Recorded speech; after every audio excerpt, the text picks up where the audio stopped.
the season, and we're decking the halls and everything like that, and the bugs and pests may feel pretty welcome. I'm here with bed talent from Arrow Exterminators. Welcome. Thank you for being here. Yes, ma'am. Thank you for inviting us. So, when you have real trees or you're digging out those Christmas decorations, you can kind of invite pests into your home. Is that right? You can. Just be real careful if you're bringing in the decorations or the tree in from storage, or if you're going out there in the woods to cut a live tree and to get live decorations, just making sure that before you bring them into the home, just give them a good shake, inspect it a little bit, because if you don't, you may bring things into a warmer environment and get everything stirred up and then have a problem. And then they don't want to leave, right? Oh, yeah, they won't want to leave. You bring them into the warm house and they say, hey, it's pretty comfy in here. That's I might exactly just right. stay for a little bit. Yep. Yeah, so shake them out and kind of check them before you're going to make your wreath or put your tree up. Yes. Okay. And during the holidays, people are doing a lot of baking. You know, they're making goodies. So what can we do to kind of eliminate ants, rats, everything like that? Well, as far as the rats go, making sure that, cracks, crevices, holes are sealed up around the home.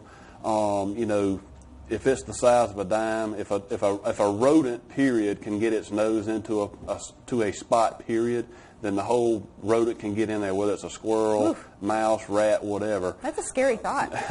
They can get in there.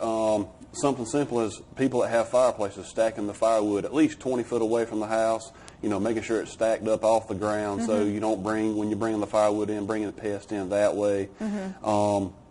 But as far as the cooking goes, I know my wife cooks a lot, so, she gets busy and cooks, and, sometimes she waits till after it's over with to clean, but it's probably best to do it as you go.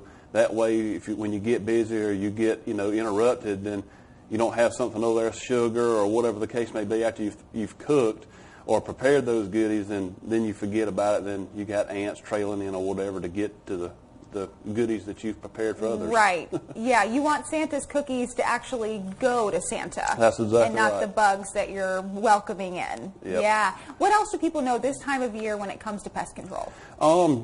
Just preventative maintenance. I mean, it's just a common thing, when you are doing the cooking, when you open up the sugar, the flour, any floured product, just keeping it in airtight containers, because once you open it, when it's exposed to the air, and if it's left exposed, then that's when you're going to have, maybe Indian meal moths or something of that nature. And of course, you'll notice those in your pantry. But just preventative measures, just keeping, the dishes washed, making sure they're dry. Don't let them sit overnight, because just this change in the temperatures, you can go from one day not seeing anything to it might warm up the next day or whatever, then you wonder where the problem came from. Oh, yeah, and especially if it's going to get colder soon, and those bugs or whatever it is want to be warmer. So they might say, hey, there's food out. They made a place for me over here. They got everything they need when they come in. So exactly. We'll make it not inviting. Right. Thank you so much, Mr. Talent. We appreciate it. Yes, ma'am. We're going to go to a break. There's more Good Day coming up.